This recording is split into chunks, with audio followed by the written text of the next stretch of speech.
Prime Minister then joined Trump at a rally aboard the USS Washington, where she got to hear him just rambling to our troops on a range of subjects, including magnets. He hates magnets. He hates magnets, windmills, and sharks.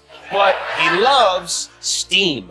I want to know, catapults, which is better, the electric or the steam? They had steam, which works so beautifully. Steam, they said they could fix it with a hammer and a blowtorch. I love the sight of that beautiful steam.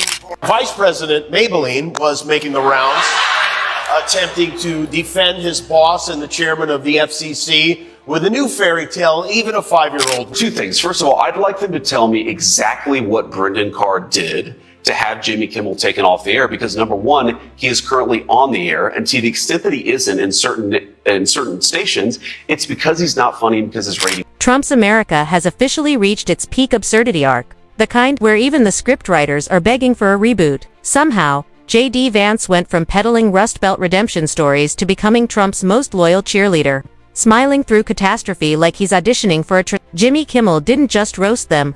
He surgically dismantled the duo like a man who's been holding in laughter for 8 years straight and finally let it explode on air. Stay Puft Marshmallow Ankles was back home at the White House tonight, handing out candy to children. One of the kids was dressed as, you can see him here on the right side, as a light-up marshmallow. And watch this, because this is something Trump has done in the past. Instead of putting candy in the bag, he puts it on. JD Vance is crushing it when it comes to policy. How will we lower the cost of daycare?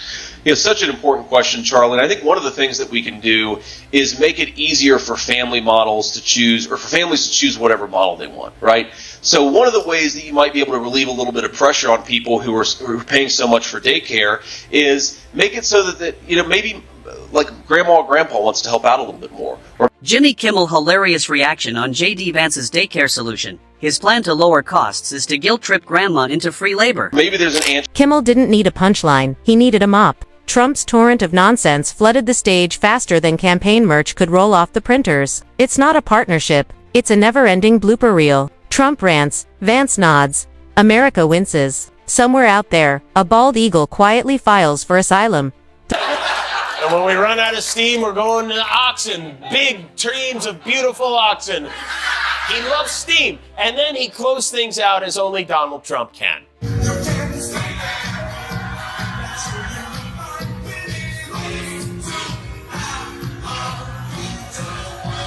JD Vance has turned into the human version of an old campaign bumper sticker, faded, peeling, and still proudly clinging to a car headed downhill. His loyalty to Trump isn't tactical, it's devotional. He acts like standing near chaos will make him look like order, but instead, he's sinking, smiling like a Titanic. Passenger insisting it's just a scenic cruise. I have some good news for you, J-Dog. We're back on all the stations. Every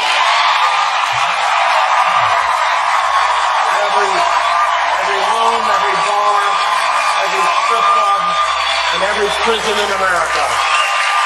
But, sorry, I didn't mean to interrupt your bullshit. Go on. There's something else that's important here, Laura, which is that these broadcast companies, ABC, NBC, CBS, they enjoy the public airwaves because they serve. Kimmel saw it immediately. He didn't just notice the hypocrisy, he blasted it in neon. Because, in Trump's circle, integrity is the first casualty, followed by coherence. JD Vance's shift from critic to yes-man wasn't growth. It was a self-inflicted exorcism of dignity. He traded backbone for spotlight and belief for convenience, and got applause from a crowd that cheers anything wrapped in a red tie.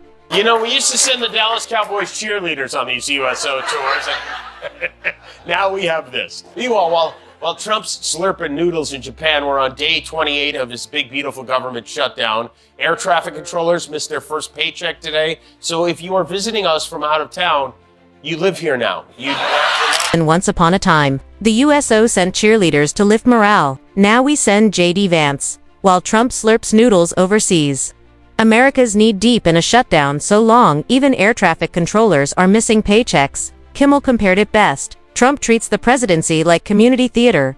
Each appearance another off-Broadway flop. The twist. JD's the backup dancer, clapping off-beat, repeating the chorus after the music stops. The political karaoke no one can turn off. If you go to a Jimmy Kimmel live viewing, you have to really be a humorless scold.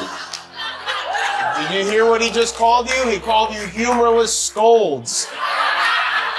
What is wrong with you people? You trying to make JD's mascara run? What's going? A humorless scold. Who talketh like that? Kimmel's takedown wasn't just funny, it was surgical. He sliced through the illusion that Trump's chaos hides purpose or that JD's loyalty has depth. The only consistent thing about this duo is their inconsistency. Trump rants law and order one day, rewrites it the next. It's not governance. It's open mic night at democracy's expense. JD's speeches sound like book reports he didn't read, metaphors collapsing mid-sentence, while Trump hogs the spotlight. Kimmel just held up the mirror, and the reflection was pure circus.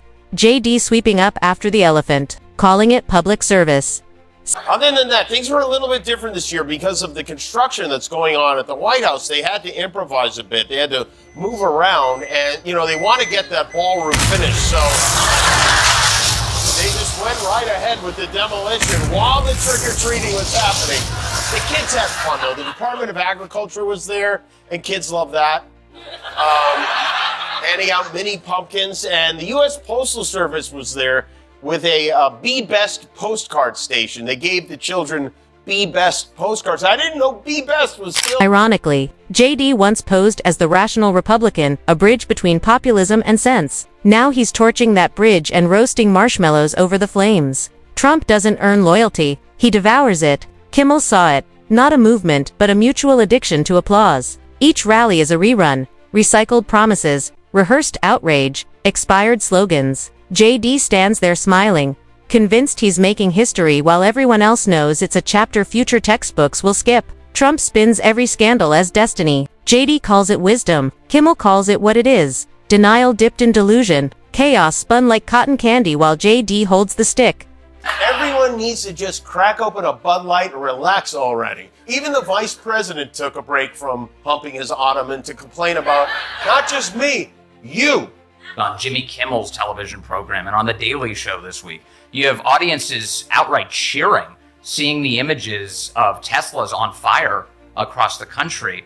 And I saw that and I thought, man, that really is a sign of how much the left has conditioned people to think that that's acceptable.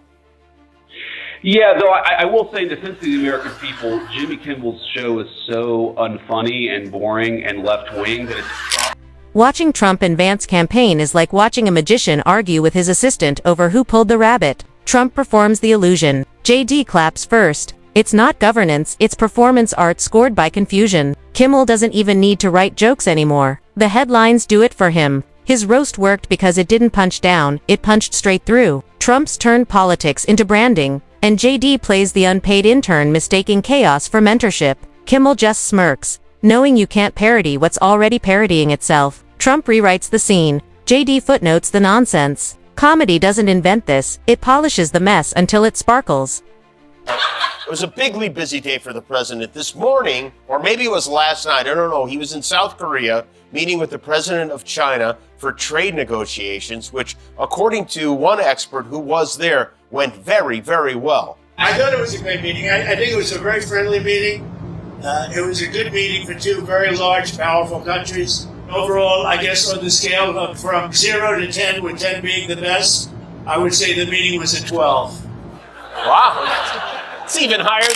Every rally feels like Dacia Vu wearing a fresh slogan. Flags wave, crowds chant, contradictions multiply. Trump calls it enthusiasm, Kimmel calls it reruns, and JD, forever on defense, looks like a man losing an argument with his reflection. Kimmel doesn't even raise his voice. The absurdity does the talking. Jade's entire career is the cinematic moment when someone insists, it's fine, while the ship sinks. Trump declares victory over logic. JD applauds like a background actor, missing his cue. Kimmel's genius lies in freezing that frame, letting the audience finally see the farce. Because the laughter's thinning, the applause feels forced, and the show still won't end.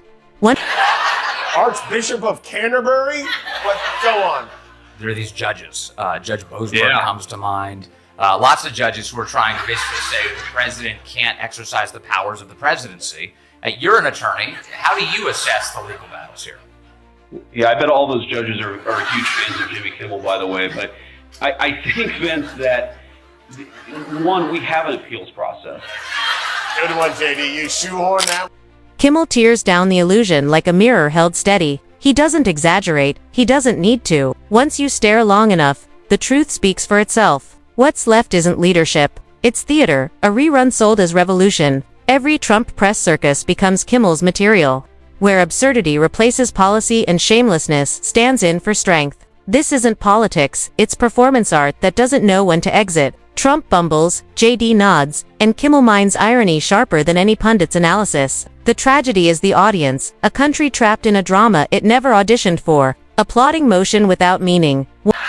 Trump visited several countries in Asia, Malaysia, Japan, South Korea. He avoided Vietnam just for old time's sake. But the big event was his sit down with Xi. Just before their talk, Trump sent China a message. He announced that he's ordered the Pentagon to start testing nuclear weapons again. And that's right, if they won't give him the peace prize the regular way, he's going to take it by force. Reporters on Air Force One asked him why he decided to do this and why he decided to do it right before he met with the Chinese. And his answer was basically, I did it because they did it. With others doing testing, I think it's appropriate. In this stage play of delusion, truth has become the heckler to silence. But Kimmel won't hush. He laughs where others flinch, exposing how hollow the spectacle really is. Nothing destroys a myth faster than laughter. Trump can summon crowds, but not credibility. JD can echo lines, but never make them ring true. Every joke in Kimmel's set doubles as an autopsy of a politics drained of sincerity. His satire isn't cruelty, it's clarity, a reminder of how charisma hides incompetence, and how applause can mask decay. It's choreography, not leadership, every stunt rehearsed chaos disguised as vision. JD just nods on cue, too scared to add -lib. Speaker Mike Johnson said there's nothing more Trump can do about the shutdown. The guy who's ended 8 wars, a man who has ended wars that never even started, can't do anything about this. Some Republicans are very unhappy with Mike Johnson, including Marjorie Taylor Greene, who reportedly lashed out at him on a call with House Republicans. She said her party was letting the country down and demanded to know the Republican plan for health care, which Johnson refused to share because there is no Republican. Kimmel shows how Trump's America turned loyalty into a performance metric. The louder you repeat the absurd, the higher you rise. His comedy cuts through that fog of blind devotion with surgical calm, because once the laughter stops, the danger begins. Kimmel doesn't outshout the chaos. He underlines it with mockery, the only fitting response to absurd power. Trump turned governance into branding, chaos into strategy, and failure into folklore. Kimmel lets the contradictions implode naturally. When everything's a show, reality becomes the sharpest punchline. In this circus, applause replaced accountability, and Kimmel's laughter is the only truth that still lands.